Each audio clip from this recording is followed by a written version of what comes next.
What's going on, guys? Sinister here, back with another video, and we are taking a look at new things that just came out in Smite today. The patch 4.5 was released today on PC, and yesterday they made an announcement, and I was going to make a video on it, but it was late and I didn't feel like it, so I'm making it today.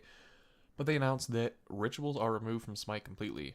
Just like out of nowhere during the PTS, they decided to remove them the day before the patch actually comes out. And I'm going to read you some of the reasoning here. I will link the Reddit page in the description though if you want to take a look at that.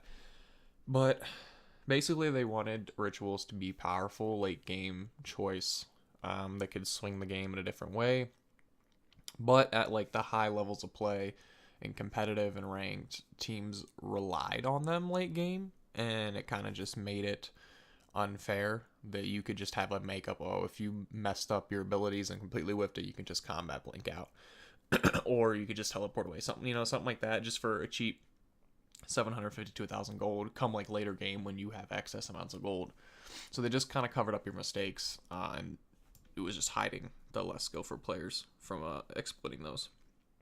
So a big part of their reasoning were the pro players. I guess the pro and the community up there, all the really big guys, just said that rituals would be better to be removed. So right now they removed them, and they're going to kind of look at them like they did with Kali. They removed her for a while, looked at her to see what they could do, and same with the power pots from last season, if you remember. So I guess they're removing them right now and trying to find solutions for them to where we can still have rituals, but they're just not so crazy late game.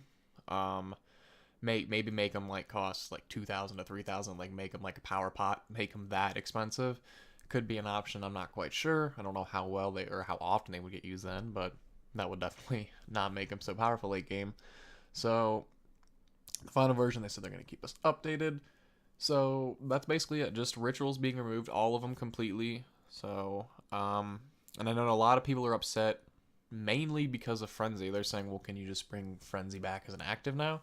Or a relic now, so we can actually have that, because that was a part of a ritual. That was now a ritual, so no more Frenzy in the game. So this is going to be interesting to see. We'll see how this works. I don't really buy rituals that often. Sometimes I'll get combat blink. It's kind of cool to have a blink and a combat blink at the same time. If you have a Kraken or an Ares, you can blink in and combat blink in. But I don't know. I don't think it's too big of a deal, and no matter what, Hi-Rez will always follow the pro opinion more. Adapting and Yemen's opinions on how this game should be altered is going to mean more than me or you. That's just how it's always going to be, and rightfully so. It's the same with everything. If it was football, Tom Brady's opinion is going to mean more than a fan of the crowd. So that's how it's going to be. But I don't think it's that big of a deal. A lot of people complain about rituals. I've complained about rituals. So I'd like to see them in the game. If it could be balanced out, cool. I think making them expensive would be one way to do that. So we will see. But that is it for this video, guys. If you enjoyed it, give it a thumbs up. Social media links are in the description, and be sure to subscribe if you already haven't. And until next time, that was my phone, and I'll see you again soon.